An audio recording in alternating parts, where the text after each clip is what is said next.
Começa agora, Paracuru, cidade que dança. Conversando sobre corpo e movimento.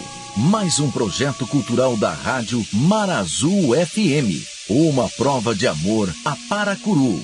Apresentação, José do Vale Pinheiro Feitosa e Flávio Sampaio. Direção, Elder Gurgel. Com vocês, Paracuru, cidade que dança.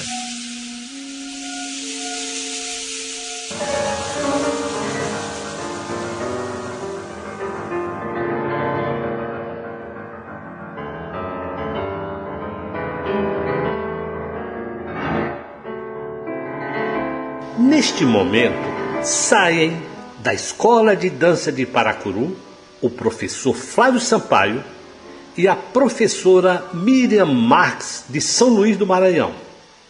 E os dois andam em direção da praia do Riacho da Boca do Poço. Passam a ponte onde um dia este riacho foi uma cachoeira. Estão diante da imensa coleção líquida das marés do imenso mar da enseada do Parazinho, que um dia foi a sede da cidade e sob a qual as dunas em suas formas descendentes dos ventos soterraram. Há uma angústia nesses dois mestres. Como revelar aquilo que foi secular e até mesmo milenar e hoje se liquefaz, como estas ondas pulverizadas em espumas das marés sobre os recifes? Como revelar a forma das dunas representando as linhas do tempo e dos ventos na história de um povo? Como esquecer os construtores de barcos e velas, seus conhecimentos das rotas de pesca nas linhas distantes do mar? Os dois se sentem como aquele pescador de jangada solitário que tinha então apenas a bucha de coco para acender e avisar ao enorme transatlântico que vinha na direção das suas frágeis situações em alto mar.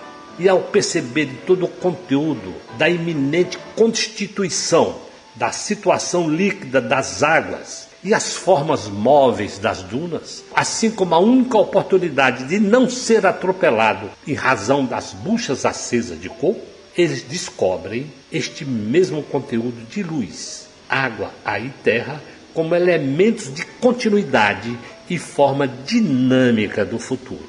Descobrem conversando mesmo quando os passos incertos ainda se mantêm sobre dúvidas. Sem eles mesmo concluírem que descobriram o futuro das suas criações e criaturas no mundo, eles falam: isso é chamado de legado, que é mais do que mera herança, pois um legado não é uma doação intergeracional, é muito mais, é o piso de um povo inteiro.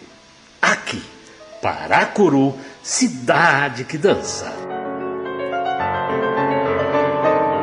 Miriam Marques, um prazer enorme ter você e ter o Maranhão hoje no programa Paracuru, Cidade que Dança. Seja bem-vinda a Paracuru, Miriam. Prazer meu, né? Amigo querido de longas datas, que me Nossa, deixa nem emocionada. fala. Fico emocionada por essa oportunidade de estar aqui, de estar com você. E de mais uma vez aplaudir esse projeto lindo que é a Escola de Dança e a Companhia de Dança de Paracuru. Miriam está aqui hoje, a gente está gravando esse programa na Escola de Dança. Ela veio a Paracuru nos visitar, ela já tinha vindo a Paracuru outras vezes. Prazer ter você aqui. Miriam, vamos lá do comecinho? Onde é que você nasceu, em que cidade você nasceu e conta pra gente como é que foi um pouquinho a tua infância. Bom, eu nasci em São Luís do Maranhão. A minha infância foi assim muito normal, uma infância de menina, normal no sentido de que criada no meio de muitos meninos, eu só tenho irmãos. Então não foi nada normal. e te conhecendo já sai um pouco, já, né? Da ré. Da ré. E aí, eu não tinha nenhum contato com balé. Não tinha até os meus 7, 8 anos de idade nenhum contato. Não sei porque eu fui parar no Clube das Mães, onde eu comecei a estudar balé em São Luís do Maranhão, com uma tia minha, que era carioca, era professora de balé, ppp. Fato é que eu não gostei. de estudar balé. Eu gostava de ir lá, eu não gostava de estudar balé. Logo depois, ela ficou grávida e as aulas foram suspensas, enfim, acabou o balé. Aí eu me afastei do balé um tempo e uma amiga voltou a fazer balé, e nessa época, no Clube das Mães tinha trazido uma professora que tinha sido bailarina no Teatro Municipal, Regina Maura Sá. E daí eu fui lá visitar um dia. Fui com essa amiga minha, essa colega de escola. Saiu da escola, vou para aula de balé, eu fui junto. Aí a Regina, acho que nesse dia não estava muito bem, assim. Ela, ninguém pode ficar aqui que não seja da aula do ensaio. Eu gelei, fiquei branca, verde, fui, botei o rabinho entre as pernas, fui embora, vazei, né? Aí no ano seguinte eu falei assim, eu quero estudar balé. Do nada, né? Aí olharam assim, quer mesmo? Quero.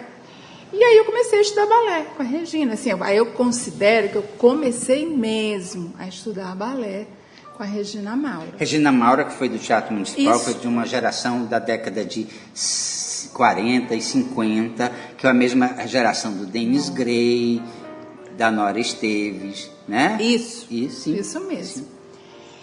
E aí, bom, o marido dela, anos depois, uns 3 anos depois, foi transferido e ela ia deixar a cidade, deixar o Clube das Mães. E aí eu fico aqui, ali buraco, eu falei, mas eu quero continuar estudando balé. Aí todo mundo olhava assim pra mim, como é que é? Não, mas eu quero continuar estudando balé, é isso que eu quero fazer. A ideia dela era isso que eu quero fazer, não era bem assim, bem-vinda. Mas também ninguém acreditava muito.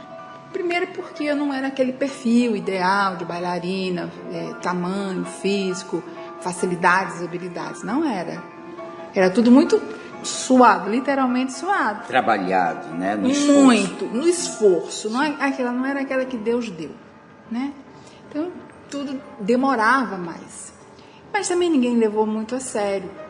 Meu pai, ele ofereceu para cada filho, quando chegasse mais ou menos na idade de 14, 15, 16 anos, ficar 6 meses no intercâmbio cultural. Foi o primeiro, foi o segundo, foi o terceiro. Chegou a minha vez. Né? Não quero não. Eu quero estudar balé. Eu troquei pelo balé. E nisso, eu fui parar no Rio de Janeiro.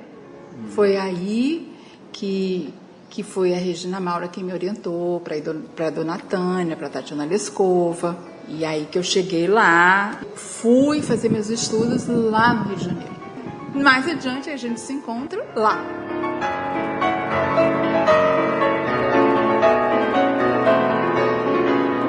Era uma época, eu acho que o Brasil teve algumas épocas gloriosas no estudo do balé. Acho que a década de 50, 40 para 50, quando Tatiana Lescova chega no Brasil, foi um momento glorioso. E o segundo momento glorioso do balé foi exatamente esse 70, que você participa, 80. Da década de 70 para 80, isso. Muito levado pelo filme do Baryshnikov, Momento de Decisão, que ferveu aquilo, né? O Rio de Janeiro inteiro passou a dançar. As academias de balé eram lotadas, assim, se produziu muita dança naquela época. Foi nessa época que você estava no Rio de Janeiro estudando com a Tatiana Lescova. Isso. Me conta, como é que eram essas aulas lá no estúdio da Tatiana Lescova, na Avenida Copacabana, no edifício do IBU? Eu acho que a Dona Tânia, ela é um referencial de dança até hoje, para muitas gerações. Sim. E para mim ela era assim, a internet do balé naquela época, que não existia. Porque ela conseguia conectar o Rio de Janeiro ao mundo. A capacidade dela de conhecer pessoas, a artista que ela foi, a toda a história dela, ela conectava todo mundo. E era assim, parada obrigatória de todas as companhias estrangeiras que vinham para o Brasil. Ia lá fazer aula com a Dona Tânia. Era um estúdio referência no mundo. No mundo. Todas as pessoas que iam para o Rio de Janeiro fazer férias, passar as férias, faziam aula naquele estúdio. Era muito divertido também, né? Era. Eu chegava, no começo, eu sentia pavor. Todo mundo, assim, era a fera. Era assim, eu tinha pavor. Eu tinha pavor misturado com admiração, por respeito. Era uma outra época. E eu me sentia meio peixe fora d'água, porque quando eu cheguei todo mundo já estava muito entrosado, já vinha anos na escola, eu venho furando bolhas, né? Cheguei lá. E ela era muito engraçada também. A gente tinha essa coisa da atenção, mas ela era muito engraçada, ela era muito divertida. E depois que você aprendia o jeito dela... O tipo de humor. O tipo de humor, você também levava muito bem. Para mim, depois que eu superei aquele contato inicial, eu levava muito bem. O que eu acho assim, mais importante era o conhecimento que ela passava. Uma capacidade, um conhecimento. Veja bem, nós estamos falando de uma época que não tinha vídeos, que não tinha livros publicados na nossa língua, que não tinha nada. Então o saber era o saber que era repassado que nem circo, por tradição oral. E ir lá, faz e vamos, faz e vamos. Não discute, não questiona, faz, vamos e acontece. Era assim. Então ela tinha, como até hoje tem, uma memória surpreendente, que sabe as sequências das coreografias, sabe a sequência da aula, sabe a sequência de tudo. Então você está pensando que ela não está prestando atenção, ela está prestando atenção em você e mais em 10. E que memória, né, Miriam? Porque assim, ela resgata os balés do Massini, quando eles tinham se perdido do mundo, porque era uma época que não se filmava, não tinha essa tecnologia. E eram os balés sinfônicos do Massini, entraram para a história, mas eles tinham se perdido, ninguém mais conhecia. E Dona Tânia vai, com a sua memória, recria os balés, remonta em várias companhias do mundo, na Ópera de Paris, no Balé Nacional da Holanda, no Balé Nacional Inglês, acho que na Austrália também. E hoje os balés, esses balés estão aí, né? Sobreviveram, vão ficar para a posteridade, porque agora eles estão documentados. Isso. Então, assim, um registro, né? Um registro. Ela fez um resgate. Isso. E ela tinha uma capacidade de trabalho que era incrível, que era a escola. Em seguida, ela tinha a direção do Teatro Municipal do Rio de Janeiro e, paralelamente, ela assumiu a direção do Teatro Municipal de São Paulo, por um tempo. O Rio de Janeiro borbulhava. Dança. Eu acho que foi um momento assim glorioso, esse momento que nós tivemos lá, porque a referência de balé no Brasil era o Rio de Janeiro. Não tinha outra referência, não tinha outra companhia com tantos artistas valiosos como tem até hoje. E, assim, para a formação de uma pessoa, não é só estar numa boa escola com um bom professor. Também você tinha os teatros borbulhando de...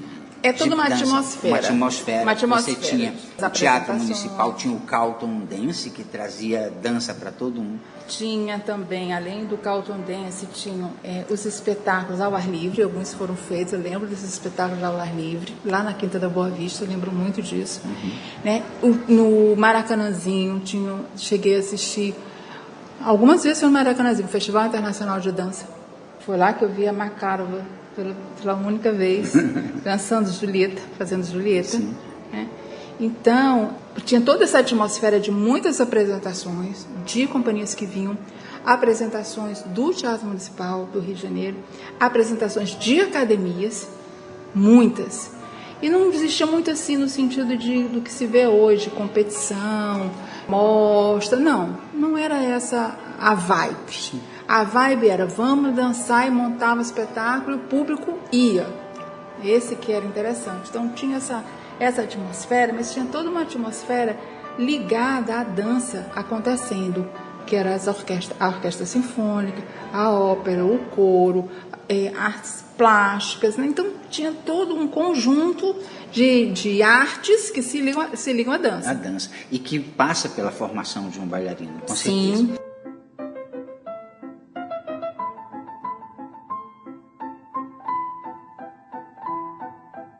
Você já tinha, naquela época, você me diz que você foi passar um tempo. Você já tinha noção naquele tempo de que você queria voltar para São Luís e fazer todo o trabalho que você fez lá? Ou você disse, não, eu quero viver esse tempo aqui, eu não sei o que vai acontecer? Eu comecei a ter essa noção de que eu iria voltar para dar aula quando eu comecei a dar aula.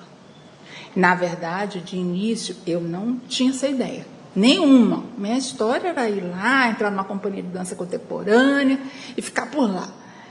Daí aconteceu de uma colega, eu já não estava mais com Dona Tânia, eu fiz aula depois com Luiz Everton, porque na Dona Tânia você faz aula com muita gente, além dela, né? Com Aldo, que é uma pessoa muito presente, a Jane Bausch também é uma pessoa muito presente, a Moema, muito presente. Moema Mion, que ainda hoje está lá dando aulas, assim, é uma referência na dança. Sim. Então, são referências lá de Dona Tânia, né? O Aldo, assim, para mim foi também uma grande referência. Aldo Lotufo foi o primeiro bailarino do Teatro Municipal, talvez o bailarino que mais represente aquela casa, né? O Aldo Lotufo, ele tem uma história dentro do Teatro Municipal muito bonita, muito linda. E assim, na sala de aula, como no palco, um gênero. Era um príncipe, sempre encarnava um príncipe. Então, assim, às vezes você vinha de uma aula, de um professor que era assim, muito bravo, não sei o que, você não, vou ter um pouco de paz agora, vou fazer meu plié na paz. Então tinha muito isso também, assim, que eu dizia assim, não, preciso me acalmar, deixa eu me acalmar. Então teve isso, e depois eu encontrei Luiz Everton, né, que também era maranhense, e foi dar aula. Não sabia que o Luizinho era maranhense. Ele era maranhense. Olha. E aí ele foi dar aula, e aí eu soube que ele estava dando aula, e ele já não estava mais dançando no teatro, e aí eu fiz aula com ele, e logo em seguida, quem foi dar aula nessa escola foi a Nora. Nora Esteves, que era gaúcha. Isso. E que foi a primeira bailarina brasileira a fazer mais sucesso na Europa, né? A Nora pertenceu a companhias europeias e americanas importantíssimas. E que trouxe, assim, que projetou o Brasil lá fora de uma maneira magnífica. Então era assim, ídolo, sabe? Ídolo. Nora falava, eu tinha que cumprir. Era a meta. E aí, uma menina que estava fazendo aula, ela dava aula para crianças com limitações, crianças especiais, numa creche. Falou, Mira, eu estou com um problema, eu tenho um ensaio, eu não posso faltar meu ensaio amanhã, eu não quero deixar as minhas crianças na mão. Você vai lá e fala, mas eu nunca dei aula de nada. Assim, não, eu vou te dar orientar. Mas eu nunca fiz, eu não sei nem o que eu faço na sala de aula com criança, eu não sei nem que música que é. Ela me orientou, passou as coordenadas, aí eu fui. Aí eu comecei a gostar. E aí imagina, você nunca ter dado aula, você entrar numa sala de aula de meninas especiais. Eu fiquei meio ensandecida na hora e fui me arrumando. E ela dava aula de baby numa academia. Mira, pelo amor de Deus! Eu era substituta, eu estava virando a substituta dela. E aí, quando eu fui uma aula que eu fui numa academia, ela dava aula para meninos. Vários meninos. Olha. E eu fui prestar atenção. E foi a turma assim que eu me apaixonei. Falei, sabe que eu estou gostando dessa história de dar aula? Bom, aí eu comecei a dar mais aula, sempre criança, sempre assim, desafios, né? Porque você dá aula para menino, dá aula para criança especial, né? Dá aula assim, era meio doido. Aí eu falei, não, mas eu acho que pode ser, porque as crianças gostavam tanto de mim, os meninos principalmente, mais do que as meninas. Aí acho que era o jeito, assim, de provocar. Menino gosta de provocação, desafio. Sim. E aí eu trazia comigo essa história do desafio. Aí foi aí que as coisas não estavam acontecendo muito para mim como seguir no Rio como bailarina. Não tinha concurso, não tinha grupo como tem hoje, não era assim, eram outros tempos. E estava se abrindo para mim essa oportunidade de começar a dar aula. E nessa história de dar aula, eu já vinha de férias para São Luís, a Secretaria de Cultura do Maranhão me contratava para dar aula para alunos, para dar aula para o pessoal mais avançado, já estava dando aula. E daí também um muito querido, seu e meu, me chamou para dar aula, foi o professor Reinaldo Farai. Reinaldo Farai, que é uma referência para a dança maranhense, e uma referência muito bonita que eu vejo no Reinaldo, Miriam, porque ele era autodidata, né? Ele mesmo dizia que assim, ele não tinha estudado formalmente o balé, mas ele era um apaixonado pelo balé e ele conseguia aprender e apreender o balé com pequenas olhadas, com pequenos cursos, com pequenas investidas, né? O Reinaldo, ele fez história Maranhão. Muita. Ele é um pioneiro e eu acho que todo mundo do Maranhão faz uma referência muito merecida ao trabalho que ele plantou no Maranhão em termos não só de dança, mas em termos de teatro. Sim. Porque ele também era um excelente ator. Então ele reunia dança, teatro, um esteta, fazia figurino, fazia maquiagem. Desenhava maravilhosamente. Ele era uma pessoa do teatro, não ele era um da artista. cena. Ele era mais da cena. Ele tinha uma noção de cores, proporções para cenografias lindas, de cores e volumes para figurinos, personagens, tanto de teatro quanto de dança. E ele tinha uma escola lá. Eu já estava vários anos no Rio, acho que eu já estava uns 6 anos no Rio. Aí ele me chamou para dar um curso de férias na escola dele. E foi assim uma experiência ótima. Eu falei, eu acho que eu fui mordida pelo bichinho da sala de aula, sabe? Era interessante, porque eram meninas maiores, e eu lembro muito de uma menininha chorando, assim, de 7 para 8 anos, eu quero fazer aula. Aí a secretária falava assim, mas você não pode, aqui são só moças, não sei o quê, PPP, só meninas de 14 anos. Aí eu olhei aquela menina e falei assim, deixa ela vir. Mas, Miriam, como é que você vai fazer? Não te preocupa, eu vou dando aqui. Aí eu fui simplificando, falei, e ela não piscava o olho, né? Enfim, fez o curso, ficou feliz, depois seguiu adiante. E foi, assim, eu acho que esse olhar que talvez eu tenha sentido falta durante a minha formação de aluna, eu pensei muito em não cometer cometer os mesmos, né, a mesma dureza. Sim. Com os que estivessem interessados, ao mesmo tempo, sem esquecer a disciplina, né? Sem esquecer de que não é bem assim. Pode ter humor, pode ter brincadeira, mas tem que ter resultado, vamos trabalhar, né? Então, muito focado nisso. Eu acho que foi aí que eu comecei, ainda fiquei no Rio mais 3 anos, mas foi aí que eu comecei a maturar a ideia. Quando eu voltei, eu não construí minha própria escola, não. Ainda passei 2 anos trabalhando em outras academias, até eu, sim, será que é isso? Porque eu sempre achei que era uma coisa muito séria, e continuo achando. Ensinar é uma coisa muito séria, né? Você está mexendo com corpos, e talvez aquilo ali que você fale ou faça fique registrado para sempre, como ficou em mim, como ficou em você, como ficou em tantas outras pessoas, né? Começa numa sala de aula. Então era isso que era a minha...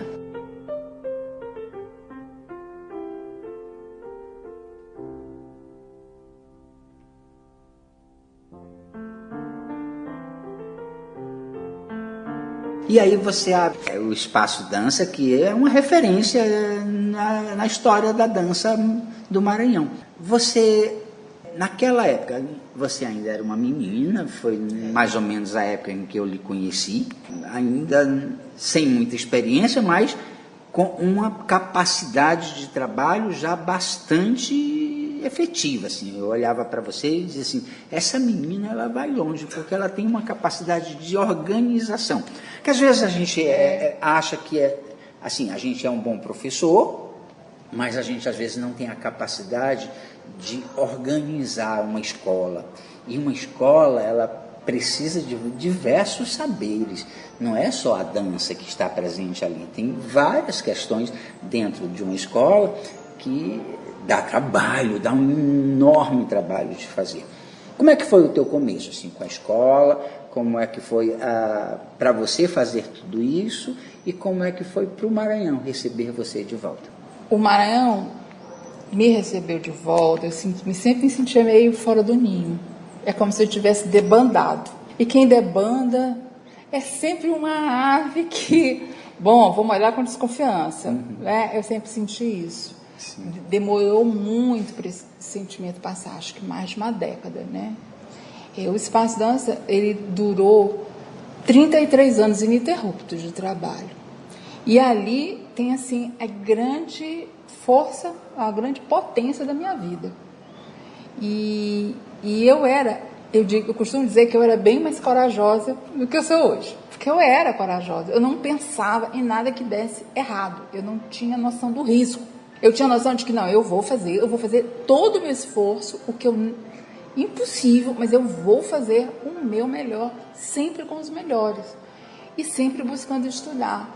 Então, a capacidade de organização é uma coisa que veio de mim muito pequena. Sempre foi observado isso, que eu conseguia me distribuir bem entre tarefas, delegar tarefas, pensar tarefas e ver o que e distribuir tempo. Isso era uma coisa que eu fazia muito bem. E eu não tinha muito tempo a perder também, então tem muito sacrifício pessoal nisso, porque eu tenho uma outra profissão, como a maioria dos artistas antigamente tinha uma outra profissão. Eu sou economista. Eu me formei no Rio de Janeiro, na Universidade Federal do Rio de Janeiro, no curso de economia. Então, quando eu comecei o Espaço Dança, eu cumpria horário de 8 horas de trabalho no Sebrae. Então, eu tinha que render muito fora desse horário. Muito, eu não podia ficar, será que isso vai ser assim, assim, assado? Ficar horas naquilo ali. Não. Então, eu procurei sempre sistematizar a escola. Sistematizar. O que vai ser o programa do primeiro ano, do segundo ano, do terceiro ano? À medida que a escola fosse crescendo, eu ia trabalhando esse currículo para eu não me perder e não fazer os outros que viessem se perder. Sim. Então, toda a minha equipe, ela tinha um direcionamento. Outra coisa que eu procurei estudar música, porque a minha formação de música era zero. O que eu sabia de música é o que eu aprendi em sala de aula com Dona Tânia, que nós tínhamos aula com um pianista. E de escutar, eu quero um 2x4, eu quero um 6x8, eu quero... devia gente, ouvido. Era isso, mas eu fui pegar uma noção de teoria musical. E depois de me cercar de pessoas que gostavam muito de música clássica, porque eu fui estudar os compositores de balé. Não existia, gente, CD. Vamos falar sério. Era outra realidade. Não, e até para você encontrar um disco, aquele bolachão, de uma boa orquestra estrangeira, até isso era difícil. Era uma loja só no Rio de Janeiro. Que tinha. Só aquela loja da Barata Ribeiro. Não encontrou ali, esquece. Aí tinha que depender da generosidade dos amigos que o exterior, porque não tinha.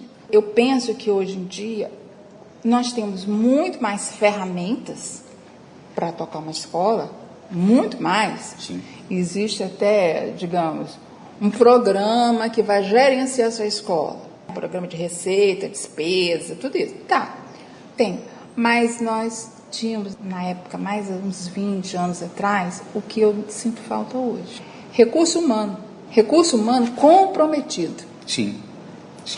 Então, recursos humanos a gente tem, mas nós temos os alunos hoje de uma escola, são muito voláteis. Eles vão aqui, não sei se eu quero isso, não querem mais, então você não vê o seu trabalho. Eu acho, Miriam, que a oferta é tão grande que as pessoas acabam tendo dúvidas do que realmente quer, eles não têm um foco naquilo que quer. Porque no nosso tempo era pegar ou largar. Você começou o balé de um jeito que, assim, eu quero isso, e você foi para o Rio de Janeiro buscar isso, né? Como eu também vi o balé, eu me apaixonei por ele, eu fui a minha vida inteira atrás dele.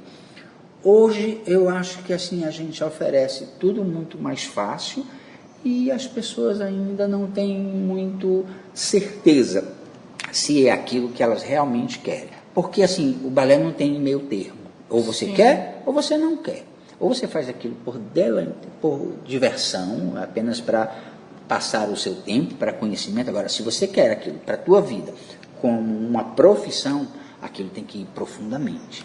Você tem que ir muito profundo, porque senão não rola, senão você não vai chegar num palco, você não vai fazer. Então, assim, você não vai chegar numa escola, você não vai fazer. Você não vai chegar aonde for que for para fazer aquilo e você não dá conta. Eu acho que hoje as pessoas vivem esse conflito de ser difícil, precisar de muito tempo para formação, né? Hoje as coisas são muito mais rápidas, né? A cultura do TikTok tem que ser hoje, tem que ser... Não, e o balé não vai ser hoje. O balé depende de tempo de maturação do corpo, tempo de maturação da mente, né? O balé precisa desse tempo. Então, assim, nós somos de uma geração onde nós vivíamos esse tempo perfeitamente, né? Tínhamos a noção de que só iríamos nos formar com 8 anos. Hoje as pessoas com 2, 3 anos já querem ser estrelas do palco. Então, assim, como é que é isso no Maranhão? Assim, você teve uma escola durante muito tempo, você formou muita gente no Maranhão, você faz parte da história da dança no Maranhão, a história não pode ser contada sem você. Como é que você olha hoje, com um olhar um pouquinho mais distante, essa cena?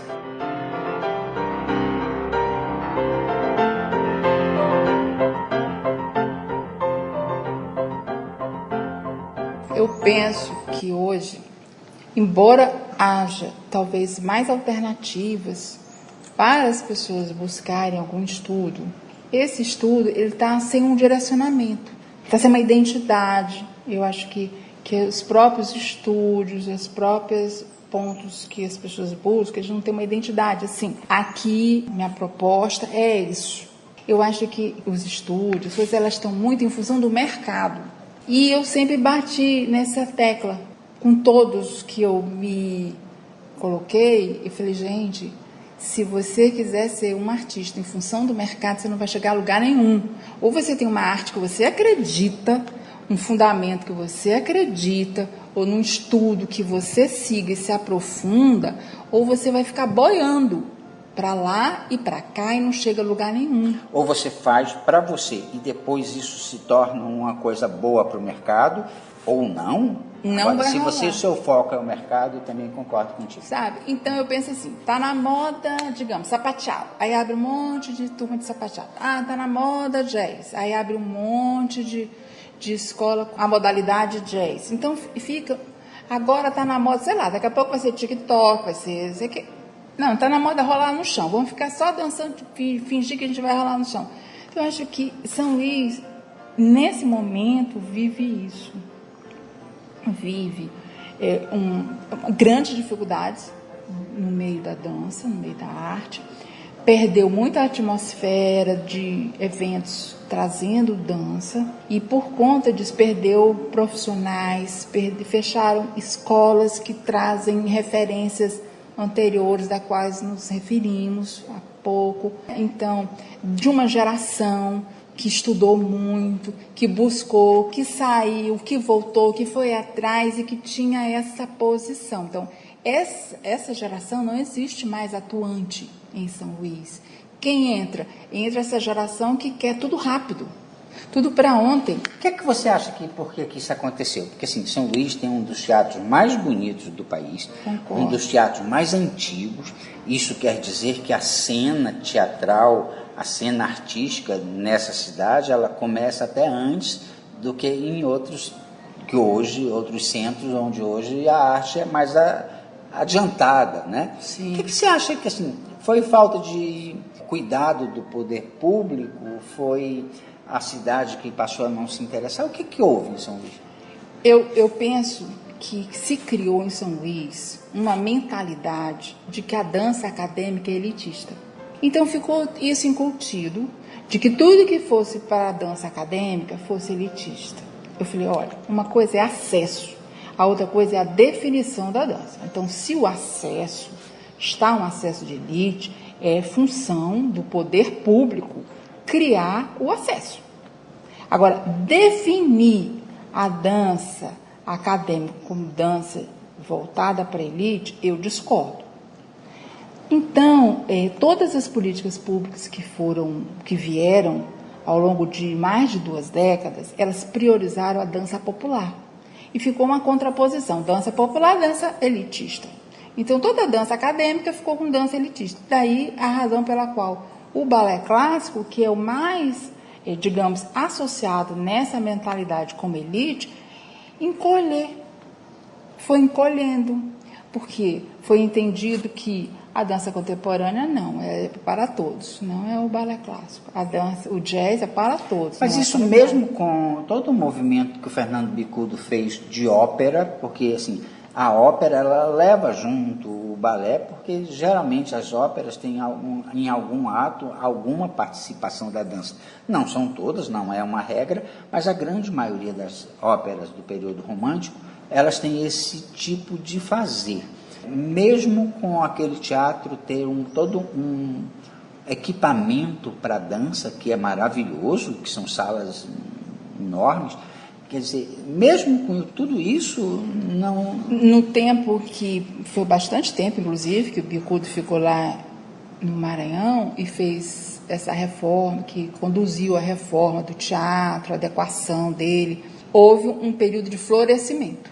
Porque eu entendo que o Bicudo, por ele chegar com uma bagagem enorme, ele conseguiu realizar muitos espetáculos conectando o Maranhão, São Luís especificamente, a várias outras linguagens que não é a linguagem popular, embora ele, né, sempre aplaudisse a dança popular, criou um espetáculo, criou o Nordestinamente, que era todo voltado para a dança popular, e o Sonho de Catirina, baseado em Bumba Meu Boi, mas ele trouxe, aliado a isso... Toda a base daqueles espetáculos era uma base acadêmica. Acadêmica. Então, o Gaspar, ele tinha um núcleo com o qual ele lidava com pessoas... Gaspar, que foi bailarino do Teatro Municipal. Exatamente, que foi parar no Rio de Janeiro, levado por aquele Luizinho Everto que nós falamos lá atrás. Que também é maranhense. Que também é maranhense. Sim. Então, o Gaspar, ele dava aula, e ele exigia aula. E as pessoas que faziam parte desses elencos, todos vinham de formação acadêmica, clássica, inclusive. Isso não existe mais. Então, tem projetos. O que o Maranhão tem hoje? Ele vive de projetos, mas projetos de curto prazo. Projetos que você não sabe se dura amanhã. Nós não temos uma lei que tenha criado uma escola municipal. Nós não temos uma lei que tenha criado uma escola de dança estadual. Nós não temos. Então, por falta dessa lei, a iniciativa privada parou de dar conta, porque ela passou as escolas, as academias de balé privadas pararam de dar conta, porque ela foi submetida a uma concorrência desleal com balé no colégio.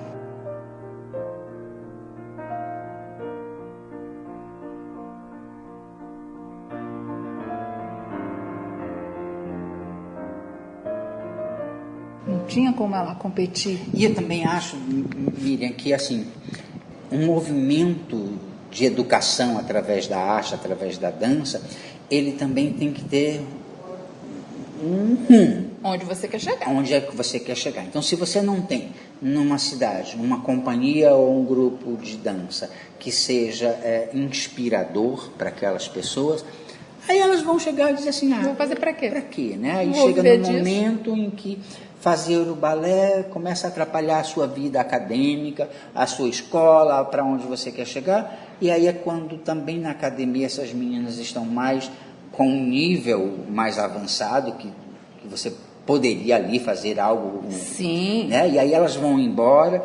É extremamente difícil uma escola num lugar onde não tem essa referência. Que assim, nós tivemos um grupo, né? O Espaço Dança sempre teve seu grupo de dança, até chegou um ponto nos últimos anos, acho que 8 anos do Espaço Dança, eu não conseguia mais ter um grupo. Eu tinha um elenco para uma coreografia ou para um espetáculo, eu não conseguia ter um grupo. O que era um grupo? Era aquela quantidade de meninas e de meninos que eu conseguia manter juntos para apresentar aquela mesma coreografia aquele mesmo trabalho em várias situações, às vezes no teatro, às vezes na praça, às vezes numa competição numa mostra fora de São Luís. Isso eu não consegui mais fazer. Por quê? Porque foi pulverizando a tal modo que se desfacela. Então você tem hoje grupos, tem grupos, mas esses grupos, eles com raras exceções, né? Eu citaria a Pulsar, a companhia de dança, ela vem de um fundamento. A maioria não é um grupo, é uma reunião de pessoas que vão buscar um movimento. É melhor que isso exista do que não exista nada.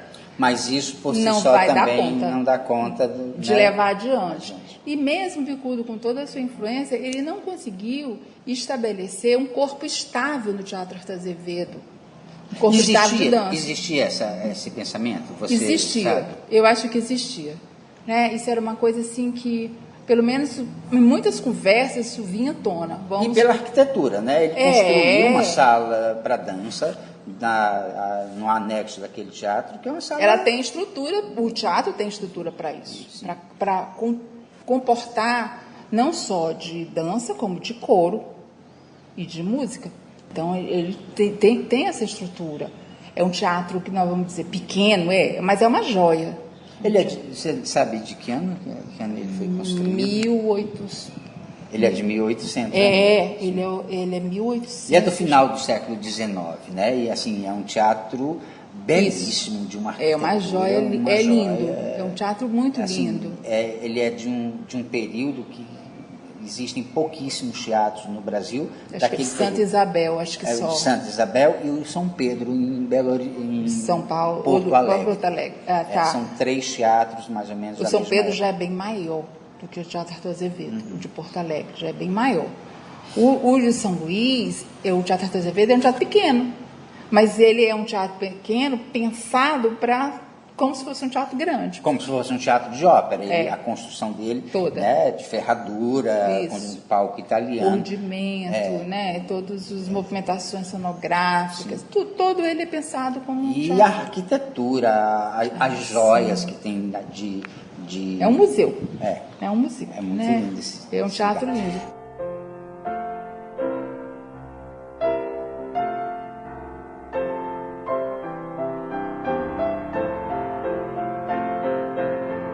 Você acha assim, você hoje é uma mulher que tem uma cultura considerável, você tem um conhecimento da dança de toda a sua vida.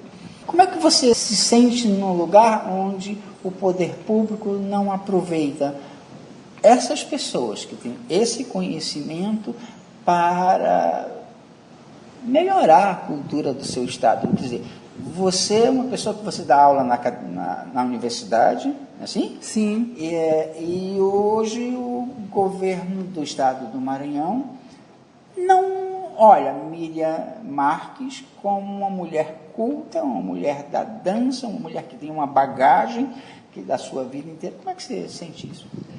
Eu acho que não é em relação só a mim.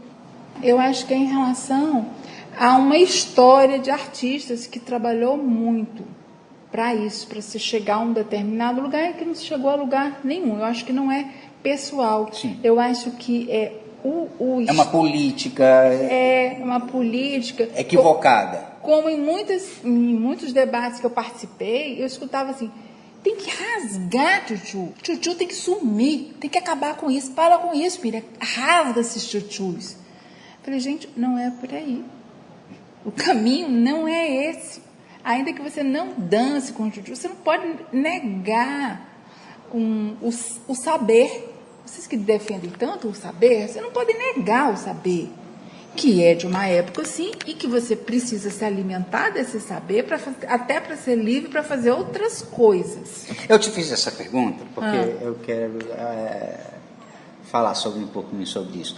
Porque ao entrevistar algumas pessoas, que são pessoas importantes nos seus estados, eu sinto a mesma questão. Eu próprio, morando aqui no Ceará, eu não me sinto convocado a participar da cultura que acontece em Fortaleza ou que o governo do estado produz. Eu faço aqui em Paracuru porque eu faço por minha conta. Sim. Mas eu, como profissional, me sinto meio deixado de lado.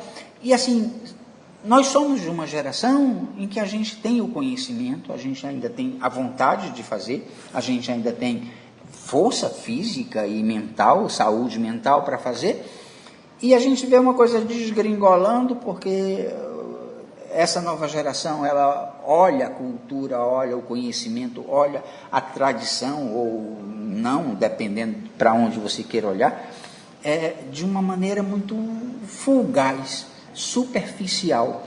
Não saberia te dizer se são políticas públicas que são ineficientes ou se é uma tradição do nosso povo deixar aqueles que aprenderam e que fizeram meio de lado. Eu estava vendo uma entrevista de um senhor que uma vez perguntou por que no Brasil nós não tínhamos um prêmio Nobel. Ele perguntou isso num jantar na Suécia, onde haviam, nesse jantar, pessoas que selecionavam os ganhadores do prêmio Nobel, ou seja, pessoas importantes. Diz que a princípio a pessoa não quis dar nenhuma informação, mas depois de uma vodka ou duas, a pessoa disse: eu vou responder a sua pergunta. Me parece que o brasileiro ele não gosta de ídolos. Me parece que o brasileiro não quer produzir pessoas que fiquem como exemplos. Porque toda vez que a gente quis candidatar um escritor, um cientista brasileiro ao Prêmio Nobel, eles foram detonados no país. Isso é verdade, né? Isso é verdade. Eu acho que quando a gente começa a atingir um lugar de essência, onde o nosso pensamento pode virar essência, aí as pessoas nos dizem que a gente está velho para fazer aquilo.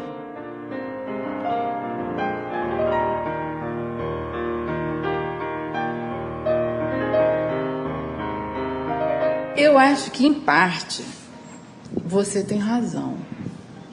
Em parte. Mas eu colocaria mais. Eu colocaria que as pessoas que estão no cargo-chave, que têm a caneta na mão, elas são despreparadas para lidar com um saber que elas absolutamente tiveram nenhum contato. Então, elas estão despreparadas e não se cercam de pessoas preparadas. Então é melhor nivelar por baixo, que é um diálogo que essas pessoas vão poder fazer. E tem esse apelo, pelo menos no Maranhão, do popular. Popular vai me dar voto. Uhum.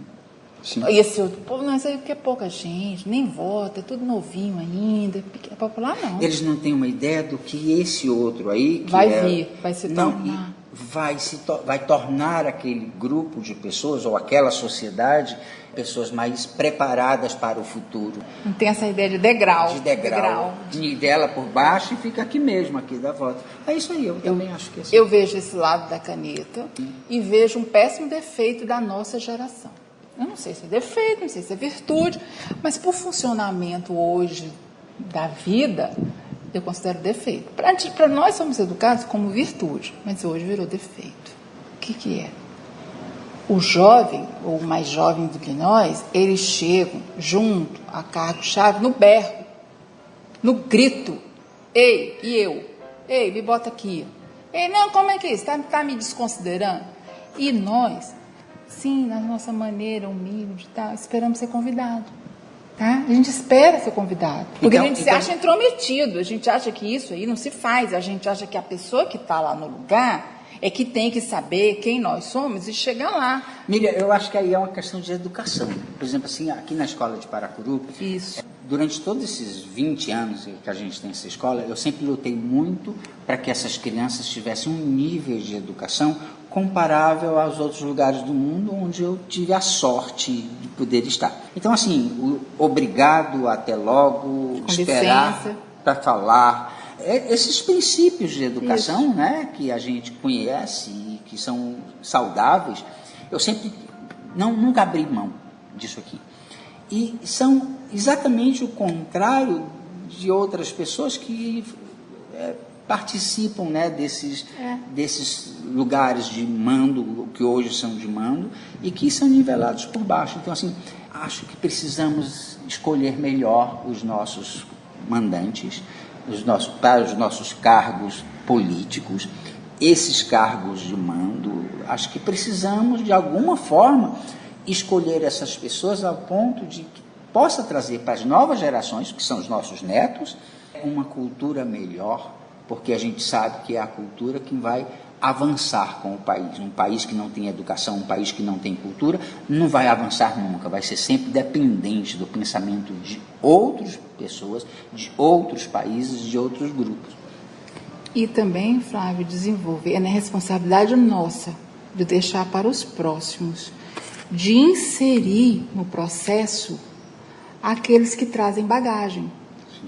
Porque é lamentável você jogar fora tantas bagagens, né, que tantas pessoas trabalharam por tantas décadas, e essas bagagens, esses saberes se perderem. Não é só na dança, né? Hoje mesmo, se a gente estava conversando sobre o saber dos barcos à vela, a construção dos barcos. Dos pescadores aqui de Paracuru, né? Que saber onde foi parar esse saber. Esse saber, onde foi parar? Onde vai parar o saber de quem nunca estudou, de analfabetos, de fazer vela e o barco navegar, né?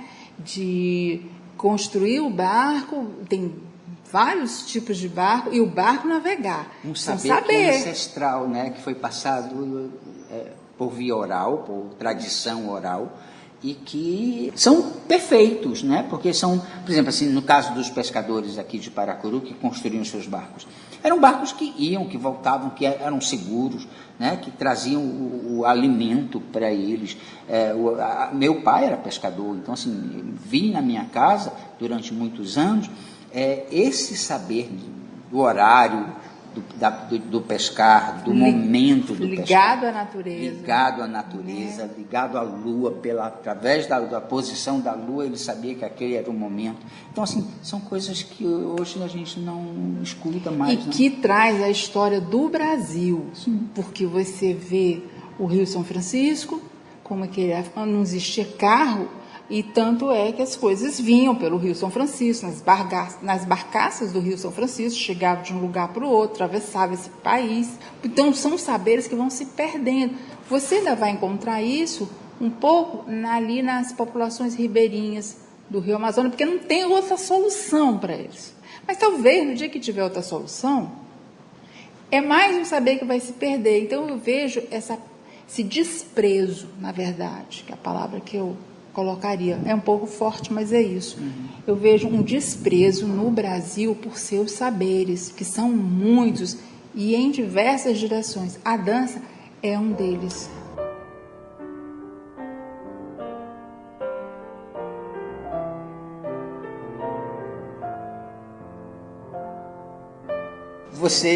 A gente comentou aqui ainda há pouco que a gente viveu no Rio de Janeiro um dos momentos mais gloriosos da dança no país, que os pesquisadores dizem que foram 3 momentos, né? Nós vivemos um deles. Hoje, como é que você vê a dança hoje, para onde ela está indo? Ela ainda é um coadjuvante à educação? Ela ainda é um ponto-chave para a cultura desse país? Minha opinião pessoal vai ser uma, e o que eu vejo em volta é outra. Na minha opinião pessoal, ela é um ponto central na educação de qualquer cidadão. Isso aí eu não mudei em absolutamente nada. Mas quando eu vejo a desimportância desse saber, de trazer isso para a vida e para a formação de crianças e jovens, é triste. Dá muita tristeza. Porque, embora haja muitas modalidades, muitas opções, é como se fosse, assim, passar um tempo. Um contato superficial. A gente vive num país onde muitas crianças, um número absurdo de pessoas são educadas sem ter nenhum contato com a arte. A gente sabe que em países nórdicos, né, como na Europa, como nos Estados Unidos, a arte é essencial na educação de uma pessoa. Quando no Brasil houve essa escolha para que mais pessoas tivessem acesso à educação, deixar que o aluno ficasse apenas meio tempo na escola, porque isso é um absurdo, porque até na África eles ficam o tempo inteiro, eu acho que aconteceu exatamente essa ruptura, porque aquele tempo onde o aluno fica na escola é um tempo já é muito apertado para as disciplinas e para os saberes que ele precisa saber ali para aprender a ler e talvez interpretar um texto. Só que o que as pessoas da educação não percebem é que para você interpretar um texto, você tem que ter a sensibilidade que só a arte te dá. Você tem que ter o olhar para o mundo, o olhar amplo para o mundo que a arte te produz, te proporciona. E isso eu não consigo ainda ver no Brasil, Miriam, políticas públicas preocupadas com essa questão de trazer novamente para a educação a arte. Como é que você pensa isso? Eu penso, primeira coisa que eu penso, não dá tempo do aluno estudar. Ele não tem tempo de estudar. Ele tem um tempo em que é jogado informações, ele não processa mais. É tanto assunto para estudar que ele aprende nenhum. É como se você quisesse impor um ritmo, digamos. Nasceu o bebê. Mas eu quero para andar daqui a 3 meses. Como? Então, a educação, ela está muito nesse aspecto. Enche de mais disciplinas. Não tinha sociologia, não tinha isso, não tinha aquilo, agora passa a ter. Sim, mas e a profundidade do que precisou antes, do português, da literatura, do raciocínio abstrato, da matemática, para você poder entender a sociologia, sabe? Então, fica coisa atropelada. Há um aumento de itens para você estudar, e profundidade, e tempo para este cérebro que Deus deu absorver. E aí, como é que você vai botar a arte nisso tudo? Que arte exige tempo. Você tem que educar o olhar, você tem que educar o ouvido, você tem que criar uma condição sensorial de percepção. A jato. Então, como que a arte entra? Então você vai entrar na arte curricular. Que é a arte curricular? Vamos desenhar, traz tinta. Traz recortar figurinhas. Recorta. Né? Então, vamos estudar o movimento, corpo, dobra, sobe, desce, pula, rola. Tá. Isso não é arte. Isso é estímulo, né, para determinadas funções, mas isso não é arte. Então, precisa de um tempo. Então, teria que... eu penso assim, que para a arte voltar para uma formação, você tinha que pensar essa formação como um todo. E que não fosse uma coisa separada da outra. Então, você pensar na educação sem a cultura é uma coisa para mim estranha. Porque a educação é a expressão da cultura e a cultura se faz por educação. Sim. Então, essa dicotomia é uma dicotomia que causou muitos prejuízos. Então, isso é um aspecto que eu vejo que talvez explique, não sei, talvez explique por que as coisas estão caminhando para chegar em nada com coisa nenhuma, ou então a menos que o objetivo seja fazer com que todo mundo chegue em nada a coisa nenhuma mesmo. Quando você traz essa discussão para o momento, para quem está ocupando os pontos chaves, né, os cargos, aí não interessa. Você está antiga. Isso já passou, isso foi no seu tempo. Parece que assim, o passado não importa mais, não né? Importa. E poucos preveem como é que será o futuro. Então, assim, é disso que eu acho que a gente falou agora um pouco. Pessoas como você e como muitos outros artistas nesse país que deram a sua vida inteira, né, para a sala de aula. Para a sala de aula, para ensinar arte, para passar a outras pessoas, né, toda uma educação que você recebeu de grandes mestres. Parece que isso não tem mais importância. Não é nem valor, eu acho que eles nos valorizam sim, mas a importância hoje é outra. A importância hoje é talvez tudo que seja rápido. Eu vejo que a educação, a vida, as relações viraram todas líquidas. No instante elas vão embora. E em contrapartida, tem uma necessidade de precificar tudo. É tudo muito precificado. Quando você tem tudo muito precificado, você se distancia do que é valor. Então, as coisas que têm realmente valor, elas não vão estar ligadas a preço. E vice-versa. Preço não é valor. Não, não é. É bem diferente. Então, a questão da importância é o seguinte, olha, até reconheço o teu valor, mas eu estou interessado em outra coisa. E eu estou tentando dizer para essa outra coisa, ela não vai resolver, ela não vai chegar lá na frente. Essa outra coisa, ela muda o tempo inteiro e esse preço, daqui a pouco essa mercadoria não existe mais.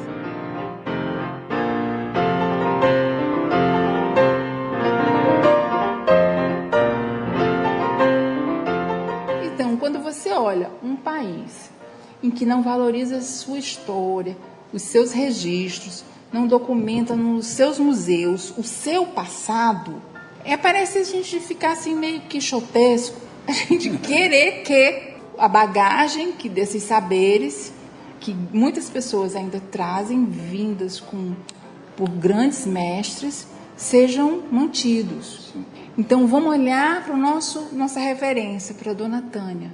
A dona Tânia só conseguiu fazer o que ela fez porque ela não dependeu daqui, do Brasil.